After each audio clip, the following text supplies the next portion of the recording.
Hi, Rick here with Vintage Guitars. In this segment we're going to cover the features of our V52. I'm here with industry legend Trev Wilkinson to talk about the specific features he's built into every vintage V52 guitar that also feature his range of industry-leading Wilkinson hardware and pickups. Welcome, Trev. Thank you.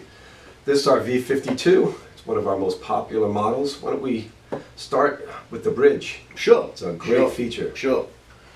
Yeah, myth and mystique about the blackguard, whatever you want to call it, bridge. Yeah.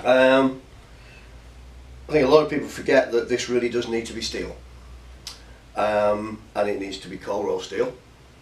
And it wasn't chosen, cold roll wasn't chosen for the tonality, cold roll was chosen because that's all you can hit with a punch press to make it into a shape. Yeah. So there's your cold roll steel. But however, this is cold roll steel. This pickup is my broadcaster style pickup. And all the pickups of this era had a steel plate on the back. The steel plate contacts the pole pieces, which spreads a magnetic field. The screws that go through it are also steel. So now what we've got is we've got the pole piece magnetic field spreading out on the plate underneath, coming up through the screws and hitting the bridge. So this whole thing now becomes a magnetic field. And that's where I think a lot of people don't know. They try to, oh, I'm going to get a new pickup because it doesn't sound like that broadcaster sound, so they constantly chase the pickup when it's really the recipe.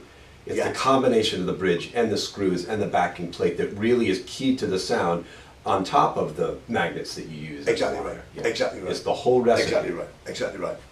And then on top of that, of course, the classic setup is 3 barrel saddles, and we all know that they don't really intonate perfectly. Yeah. So I just put a couple of cuts on the saddles, following the basic intonation line, which will give you far more precise intonation. Won't be perfect, but we're talking about rock and roll, aren't we? Yep, that's fantastic, and you are allowed to really maintain that sound of the brass saddles, but get much better intonation than the original versions had. Correct. The style of guitar. Correct. Yep. The difference between the V52 and the V62 is just the V62 has the rosewood fingerboard. Correct. And it has the same alder.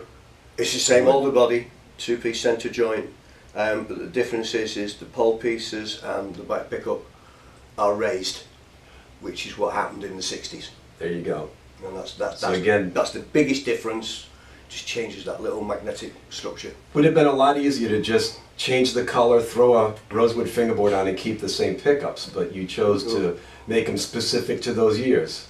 Yeah, I think if you're gonna pay homage to a classic, I think it deserves to be done right. That's absolutely right. It makes a difference, doesn't it? Yeah. Yep. We also have the distressed hardware on this that some of the models do have and some don't, but I think it's worth noting that these have the old distressed hardware, the old look. It really looks fantastic. So there you have it. That's our V52 guitar. Thank you for watching. For more information, visit our website at Vintage Guitars US.